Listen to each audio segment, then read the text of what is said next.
this progressing? Has today's proceedings started?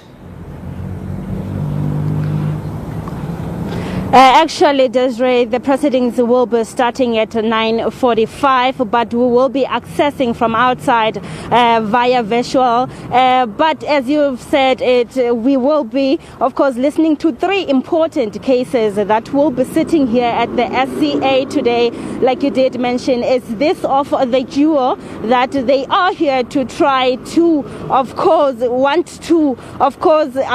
entertain this matter. They want, of course, the outcome to be changed. We know that they were sentenced to 18 years and 23 years, the other one, of kidnapping, intimidation, as well as murder. Now they are here saying that in their papers, of course, they are not confident that the state witness, who was Pakisi by then, gave enough information. So they want to entertain that at the SCA as their appeal was granted, of course. And the second case that is important is about this one of the Nelson Mandela Bay ANC councillor Lungisa, who will be coming here, of course, also trying to overturn the decision of the Port Elizabeth High Court, whereby he was found guilty of assault. We know that this is a situation whereby during a municipal council there was, of course, a hitting argument whereby it led to him,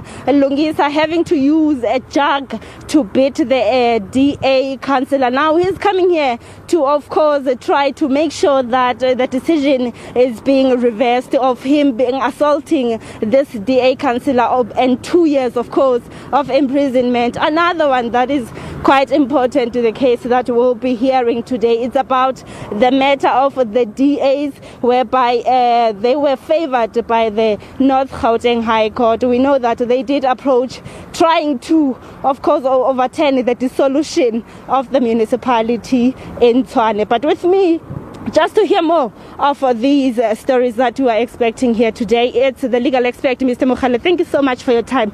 Let's start talking about this your case, the Colini one. They are here trying to make sure that they want to reverse this decision, saying that the state witness didn't give enough evidence. They are saying there's loopholes in here. No, that's true, and thanks for having me, and good morning to the viewers. The challenge with the Colini case is that you must just remember that during the trial, the defense advocate had a duty to call the investigating officer of the case, which they failed to do that, and they also had a duty to say that if they saw that the state would not be calling any other witness, and they think that witness would be important in their defense, they had to request the court to subpoena that particular witness, and which in this case they failed to do that. And the only ground in their appeal is that they want they're saying that the trial judge misdirected himself and erred by not calling that witness, and the prosecution did also not subpoena that witness.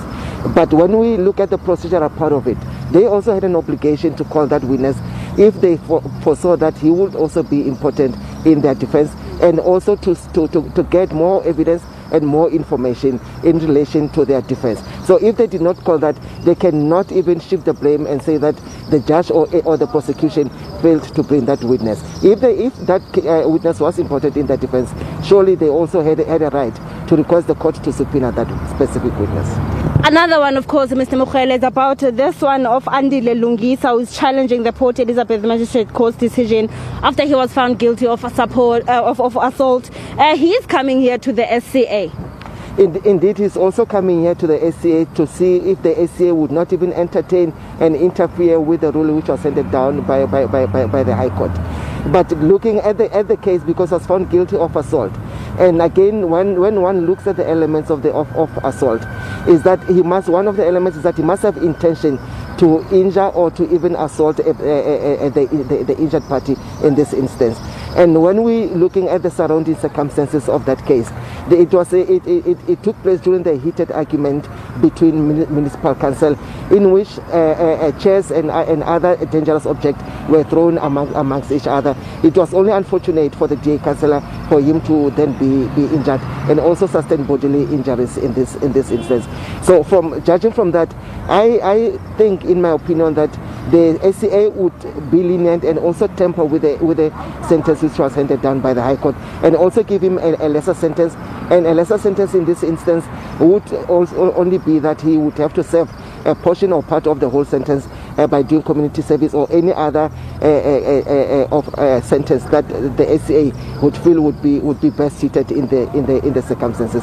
Because you remember what the judge in the trial court, he said that Mr. Lungisa did not show any remorse when he was continuing. He was defending himself. Mm-hmm. But the issue of remorse, it's more of it's neither here nor there, because when we're looking at the surrounding circumstances of that case, it was a heated argument between municipal councillors, and Mr. Lungisa, in my opinion, I don't think he would voluntarily have went to that DA councillor and had the intention to injure him and also to engrave bodily injuries on the said councillor.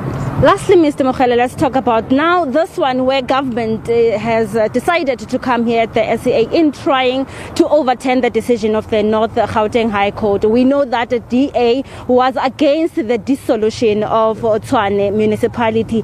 What do you think will happen there? In that case, I do not think that the appeal would succeed, because we must remember that as councillors, the councillor's duty is to assist the municipality to function properly, and also if there's any discrepancies in that, or if the municipality is not functioning properly, again the same councillors will still have to take the blame for that. So in any bit of refusing the dissolution of the council is concerned, because we must remember that the main reason for the government to appeal that was that there were maladministration in the Tshwane municipality. So once there's maladministration, surely the government has to step in and also take a decision to say that the municipal councillors who are there, they are not even doing anything to assist the municipality to run properly, and the duty still rests with the government to say that if you are not carrying out your duties as a municipal councillor, then that council has to be dissolved, so that a proper and credible municipal council can then be constituted and also carry out their duties and obligations within the council.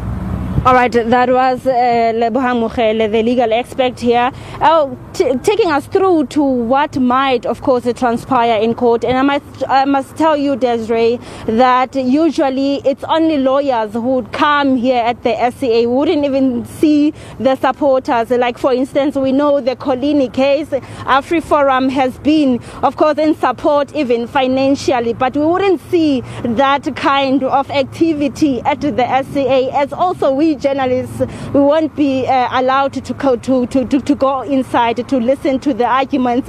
But of course, since I did mention that we will be with them virtually, we will try to listen to the arguments, and then I'll keep on updating now and then. But we expect these three cases to be sitting today, and hopefully this one of Lungisa, the one from the Port Elizabeth High Court, even the decision might be, or rather the outcome might even be taken today. But we will, of course, be in touch with you just to give you more. Thank you so much. We'll await those updates. Aphumelele Mdlalane there. Let's go.